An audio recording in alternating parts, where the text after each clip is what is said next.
Hello everyone, आज की class में हम लोग क्वेश्चन 55 कर रहे हैं। टीएस ग्रेवाल का सबसे इम्पोर्टेंट और सबसे बड़ा क्वेश्चन भी कह सकते हैं इसको हम लोग। काफ़ी सारे पॉइंट्स इसके अंदर कवर हो जाएंगे, ठीक है, इस क्वेश्चन के अंदर। तो from the following balance sheet and information of sun limited prepare cash flow statement. में कैश फ्लो स्टेटमेंट बनाना है।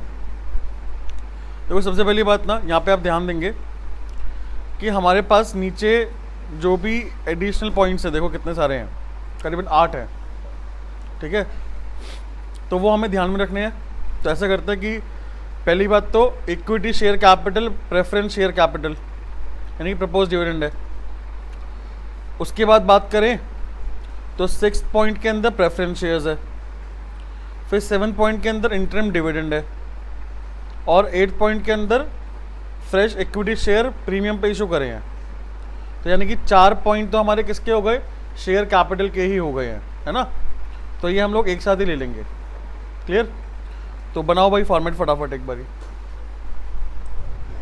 चलिए पहला पॉइंट जो है हमारे पास वो है बेटा शेयर कैपिटल। नोट नंबर 1 पे जाना है हमें, और नोट नंबर 1 में हमें दोनों चीज़ें गिवन है, इक्विटी शेयर कैपिटल भी गिवन है और 10% प्रेफरेंस शेयर कैपिटल भी गिवन है। इक्विटी शेयर कैपिटल पहले 3 लाख का था, अभी कितने का है, 5 लाख का। तो 2 लाख का हमने इशू करा होगा, तो ये लिखेंगे फाइनेंसिंग के अंदर। फाइनेंसिंग में लिखेंगे बेटा issue of equity shares 2 lakh रुपए। Issue of equity shares 2 lakh रुपए। फिर 10% प्रेफरेंस शेयर कैपिटल हमारे पास पहले 3 लाख था, अभी कितने का है, 2 लाख है। तो 1 लाख रुपए से कम हो गया। क्या करेंगे भाई, redemption. Redemption of 10% preference shares. 1 lakh रुपए यहां पर हमने प्रेफरेंस शेयर्स रिडीम कर दिए। कोई दिक्कत तो नहीं?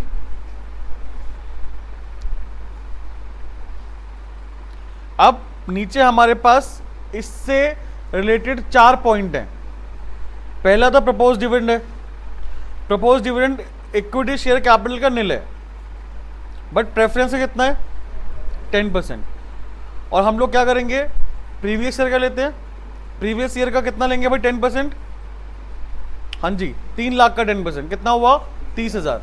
कोई दिक्कत तो नहीं भाई, 10% लिखा हुआ है, बट अमाउंट तो हमारे पास प्रीवियस ईयर का लेंगे ना। तो 3 लाख का 10% कितना हुआ, 30,000। तो यहां पे लिखेंगे हम लोग प्रपोज डिविडेंड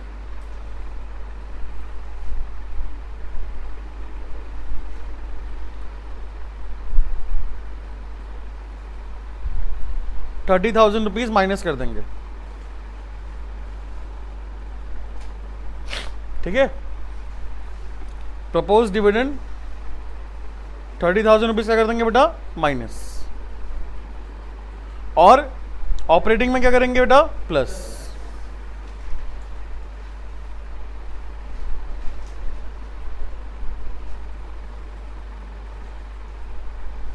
कोई दिक्कत तो नहीं ना किसी को? क्लियर है पॉइंट? ये प्रपोज डिविडेंड 3 लाख का 10% निकालना है ना।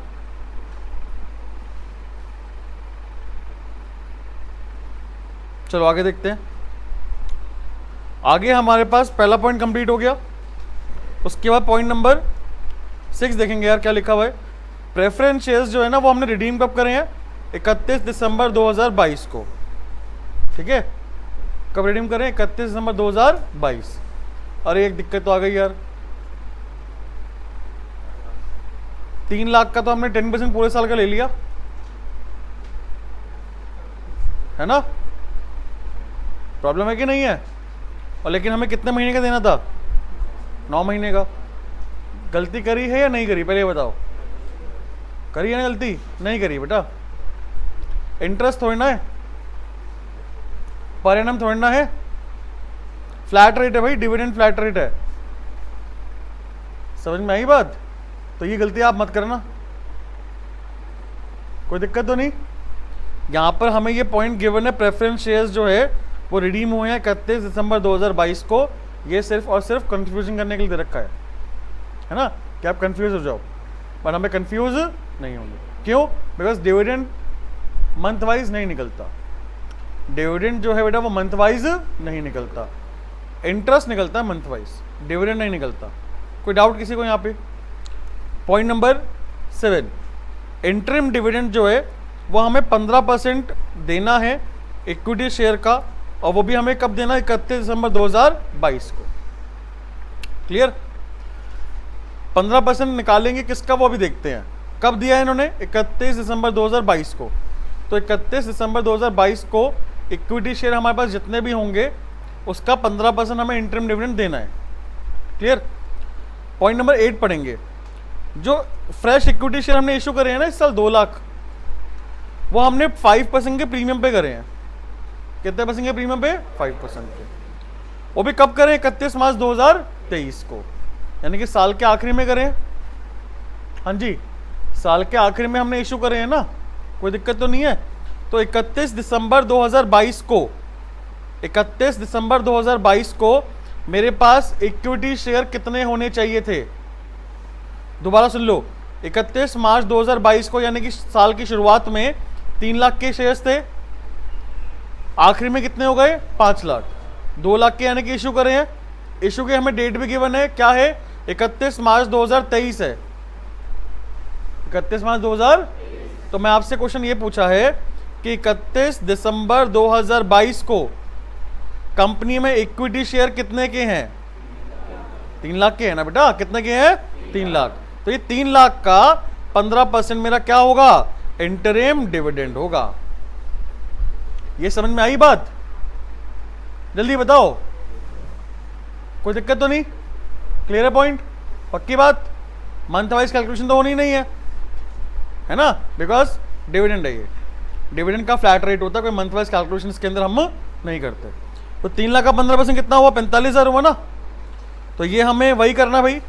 फाइनेंसिंग में तो इंटरिम डिविडेंड, फाइनेंसिंग में 45,000 तो माइनस हो जाएगा,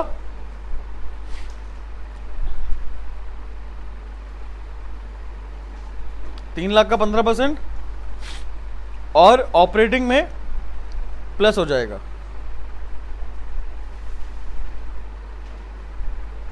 45,000। कोई दिक्कत? आगे बढ़े। अभी यहां पे कहानी खत्म नहीं हुई यार, है ना? क्यों? क्योंकि यहां पे लिखा है कि 5% का प्रीमियम भी है जो हमने शेयर को इशू करते टाइम लिया है। तो कितने के शेयर हमने इशू करे थे भाई, ये बताओ? 2 लाख के शेयर इशू करे थे ना हमने। कितने के शेयर? 2 लाख के। तो 2 लाख के शेयर इशू करे थे, 10% का 5% का प्रीमियम, तो कितना हुआ? 10,000। ये 10,000 रुपये हमें कहां लिखना है ये बताओ? कौन सी एक्टिविटी का पार्ट है ये 10,000 रुपये? ऑपरेटिंग, इन्वेस्टिंग या फाइनेंसिंग?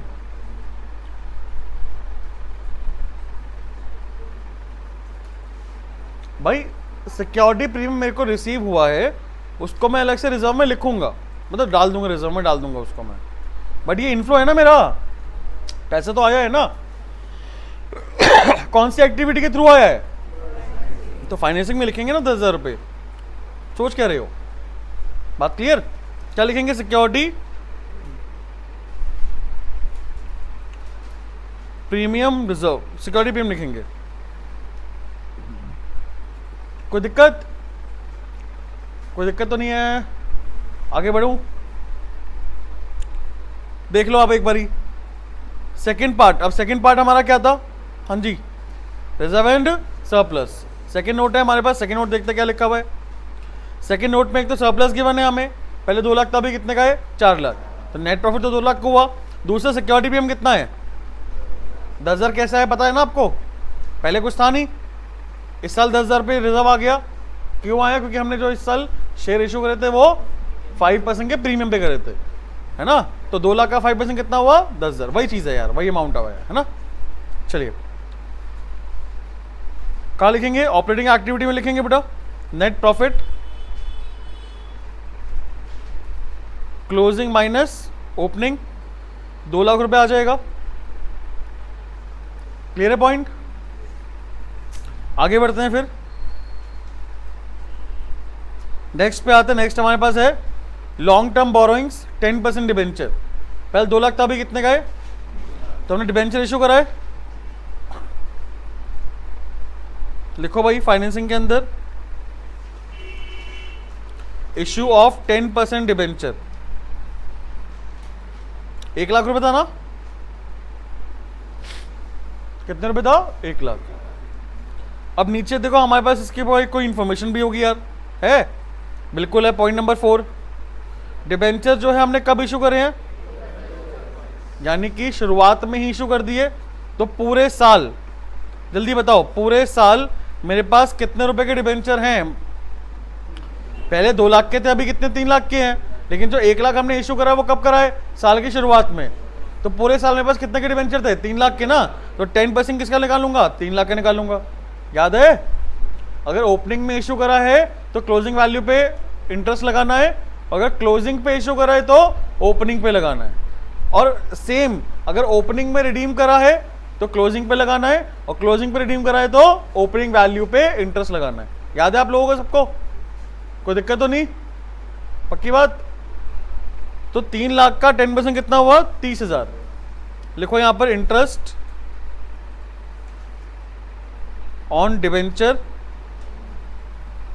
30,000 रुपीज माइनस होगा।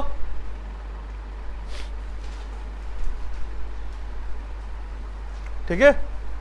और ऑपरेटिंग में इंटरेस्ट ऑन डिबेंचर हो जाएगा प्लस। कितने रुपए था? 30,000 रुपए। भाई यहां तो कोई डाउट तो नहीं आ रहा आप लोगों को? कोई दिक्कत तो नहीं है? आगे बढ़ेंगे फिर यार। ट्रेड पेबल पे आ जाओ। पहले कितना था? 60, अभी कितना? 140। तो इंक्रीज हो रहा है कितने से? 80,000 से इंक्रीज हो। तो यहां पे लिखेंगे बेटा हम लोग working capital changes.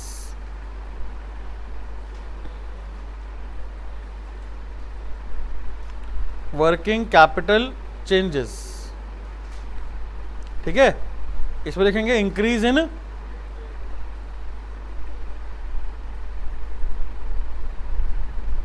Trade payable. 80,000 रुपये लाइबिलिटी बढ़ रही है तो प्लस ही तो होगा, है ना? लाइबिलिटी बढ़ रही तो क्या होगा? प्लस। चलिए नेक्स्ट देखो, एसेट पे आ जाओ भाई। एसेट के अंदर हमारे पास पहला पॉइंट है प्रॉपर्टी प्लांट एंड इक्विपमेंट। पहले 6 लाख था, अभी कितने का है? 7 लाख। कोई पॉइंट है कि नीचे देखो? बिल्कुल है।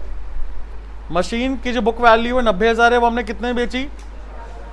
और डेप्रीसिएशन कितना चार्ज करा? क्या बनेगा? Machine account. तो वर्किंग नोट नंबर 1, हम यहां पर एक मशीन अकाउंट बनाएंगे।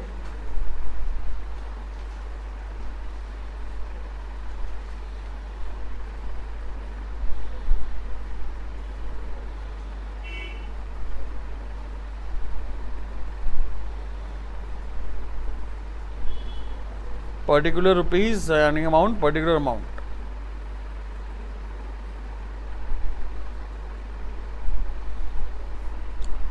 चलिए जी, पहला हमारा ओपनिंग बैलेंस कितना था? ओपनिंग बैलेंस 6 लाख था। बैलेंस बीडी 6 लाख है। और बैलेंस सीडी कितना है बेटा? बाय बैलेंस सीडी 7 लाख रुपए है। ठीक है। तो ये हमने अपने अकाउंट में ओपनिंग और क्लोजिंग बैलेंस लिख दिया। कोई दिक्कत तो नहीं है किसी को? अब 90,000 की मशीन थी, हमने बेची कितने में?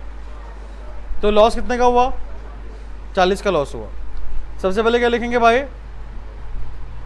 Bank account. ये हमने सेल करी है 50,000 रुपये।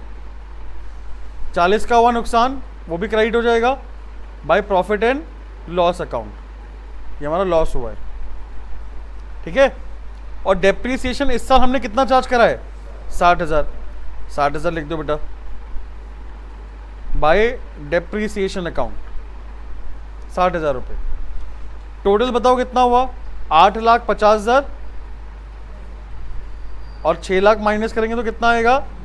2.5 लाख रुपए का हमारे पास यहाँ पे क्या है बेटा? हाँ जी, परचेज आ गया। क्या आ गया? परचेज। कोई दिक्कत तो नहीं। तो यहाँ पे एक तो ये हाँ जी, ये 50,000, ये 40,000, ये 60,000 और ये 2.5 लाख, चारों चीज़ जाएंगी। सेल कितने की है? 50,000 की सेल ऑफ मशीन। तो लिखेंगे कहाँ पर? इन्वेस्टिंग एक्टिविटी में सेल ऑफ मशीन 50,000 रुपये ऐड होगा ना बेटा। परचेज ऑफ मशीन भी हो जाएगा यहाँ पर। परचेज ऑफ मशीन कितने रुपए? 2.5 लाख रुपए। क्या करेंगे? माइनस, है ना, पैसा गया है हमारे पास से, कोई दिक्कत तो नहीं है। उसके बाद फिर ऑपरेटिंग में आ जाएंगे। ऑपरेटिंग के अंदर क्या लिखेंगे? एक तो डेप्रीसिएशन, कितना डेप्रीसिएशन था? 60,000 रुपये ऐड होगा ये तो। और 40,000 का बेटा हमारा था लॉस, ये भी क्या होगा? Add. Loss on sale of machine, कोई दिक्कत तो नहीं। चारों पॉइंट डाल दिए हमने, कोई डाउट नहीं। चलिए आगे बढ़ते हैं। फिर हमारे पास नेक्स्ट पॉइंट है नॉन करंट इन्वेस्टमेंट। 10% का है बेटा, इंटरेस्ट भी गिवन है हमें यहाँ पर। पहले 1 लाख था, अभी कितने का है? 2 लाख। देखो ये पॉइंट तो नहीं है इसके अंदर। हाँ जी, एक ही पॉइंट बचा है हमारा बस अब इन्वेस्टमेंट का। इन्वेस्टमेंट जो हमने परचेज करी है ना, वो कब करी है? 31 मार्च 2023 को करी है। यहाँ तो कोई डाउट? तो पहली बात तो परचेज ऑफ इन्वेस्टमेंट लिखेंगे 1 लाख रुपए, है ना। पहले 1 लाख था, अभी 2 लाख है। तो यानी कि हमने इस साल क्या करा? इन्वेस्टमेंट परचेज करी है। Purchase of non current investment,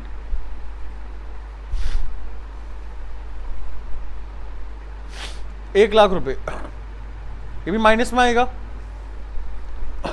बात क्लियर? इन्वेस्टिंग के अंदर अब मुद्दा उठता है बेटा 10% का इंटरेस्ट का।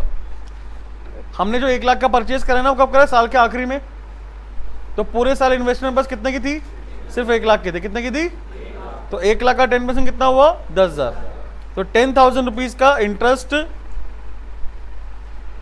जो मुझे रिसीव हुआ है वो इन्वेस्टिंग में तो क्या होगा? Plus interest on investment 1 lakh का 10%। बेटा सर में आ रही है बात ना? इन्वेस्टिंग में तो प्लस होगा, लेकिन ऑपरेटिंग में क्या होगा? माइनस।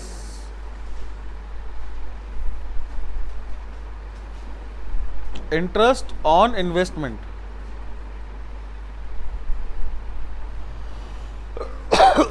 कोई डाउट तो नहीं यहाँ पे?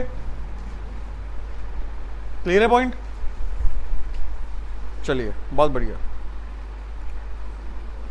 नेक्स्ट है करंट इन्वेस्टमेंट। तो हमें क्या करना है बेटा? Cash and cash equivalent plus करना है। कर देते हैं फटाफट। 20,000 ओपनिंग कैश है, 50,000 ओपनिंग इन्वेस्टमेंट है। तो लिखेंगे नीचे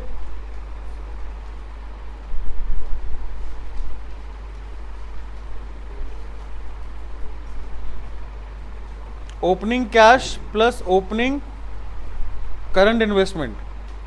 20,000 प्लस 50 कितना हुआ? 70,000 हुआ। ए प्लस बी प्लस सी,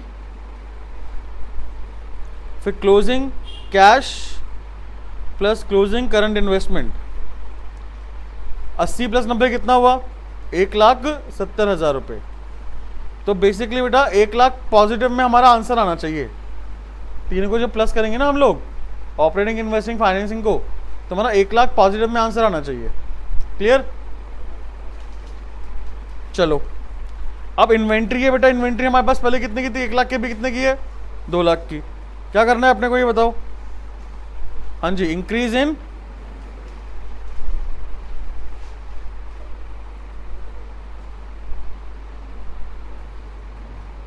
एक लाख रुपए एसेट इंक्रीज हो रहा है भाई, माइनस करेंगे ना।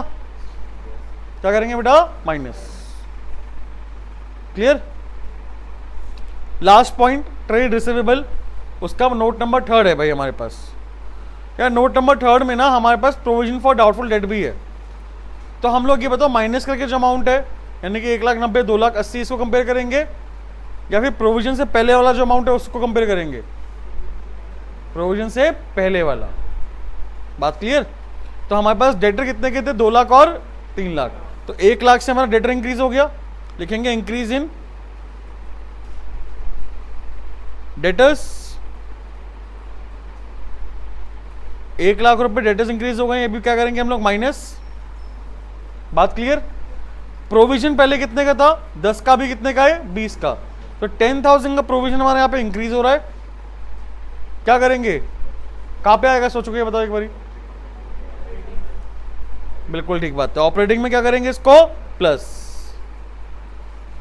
Provision on doubtful debt.